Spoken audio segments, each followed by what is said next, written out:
I'm John Goodman. I'm a broadcaster and music journalist in the UK.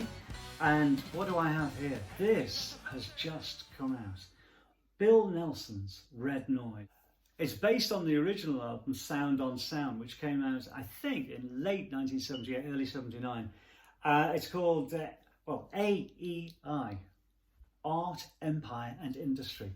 It's a 6-disc set, and it's got, of course, remastered version of the original album, plus the 5.1 remix of the original album, and lots of bonus material, including a live concert from Leicester and Radio 1 sessions for the Variety Rock show. So, what do we have in it? Well, let's pull this out. First of all, that's the box. There's all the track listings there, as you can see.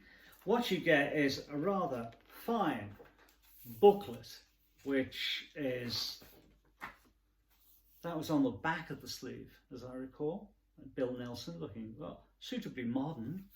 And inside, everything's red. Now, there's a reason for this, because the band is called Red Noise, but there's also a Japanese element here and an Oriental feel as well, because you'll see some of the photos further on in the book where they're all dressed up in I don't know whether it's Chinese or Japanese outfits, but they really are looking very, very Eastern and Oriental.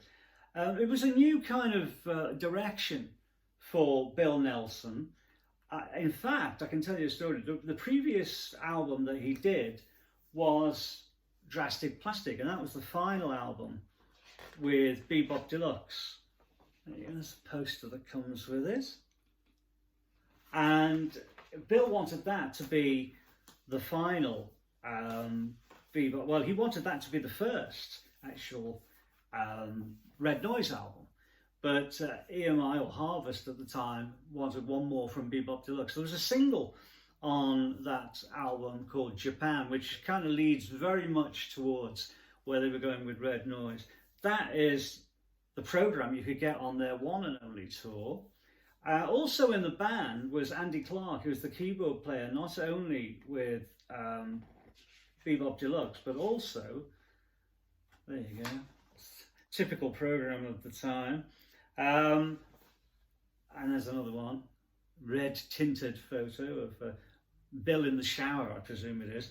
You also get these beautiful cardboard postcard things. There's Bill. It's looking suitably futuristic. The thing about Bill Nelson was, if you look at this, very futuristic, although very retro.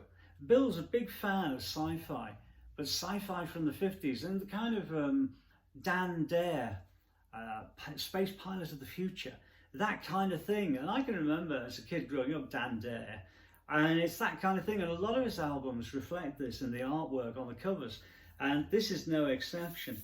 It's an excellent album, but they only made the one album. Oh, so you think.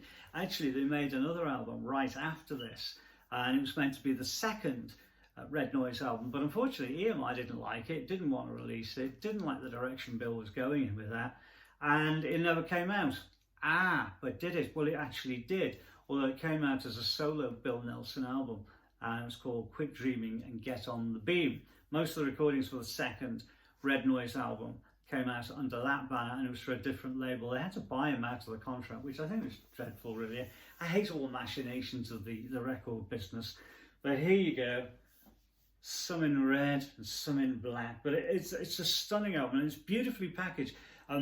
Full marks to Mark and Vicky Powell at Esoteric.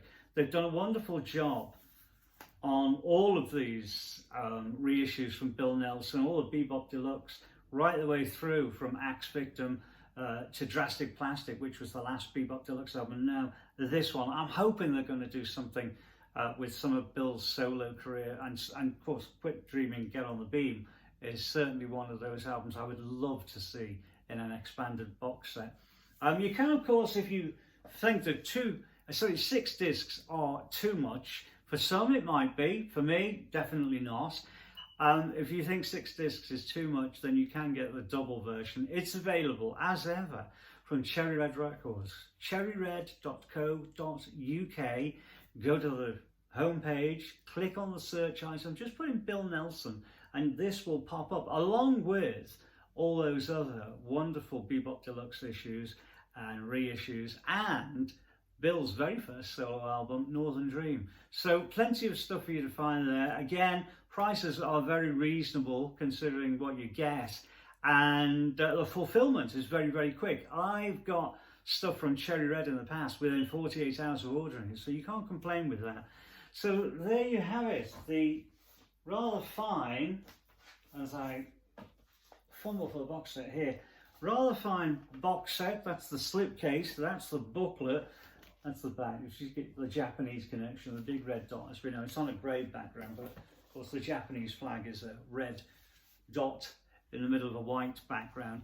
But yeah, very oriental in feel. And of course it did set the trend. Bill was ahead of the game really on a lot of those things, because the 80s featured a lot of electronic bands, and this was definitely the direction that Bill was going in with Red Noise. It's just a shame that it seemed to be a short-lived process really, just one album, one tour, and then it was all over for Red Noise, sadly. I really think a second album would have cemented what this album did. There were a lot of people interested in this album, which is why Radio 1 recorded a complete live concert in Leicester, which is on the box, and also a lot of BBC sessions for the Friday Rock Show.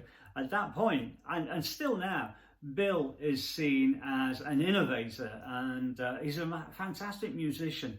He's still working now, still recording, doesn't tour very much now these days, but certainly still makes albums. But it's great to have these classic albums from Bill Nelson back in the shops and beautifully released as a limited edition. So here it is, the box set, Bill Nelson's Red Noise, Art, Empire, Industry. It's the expanded, and expanded in a beautiful way, edition of Sound on Sound. You can order it now.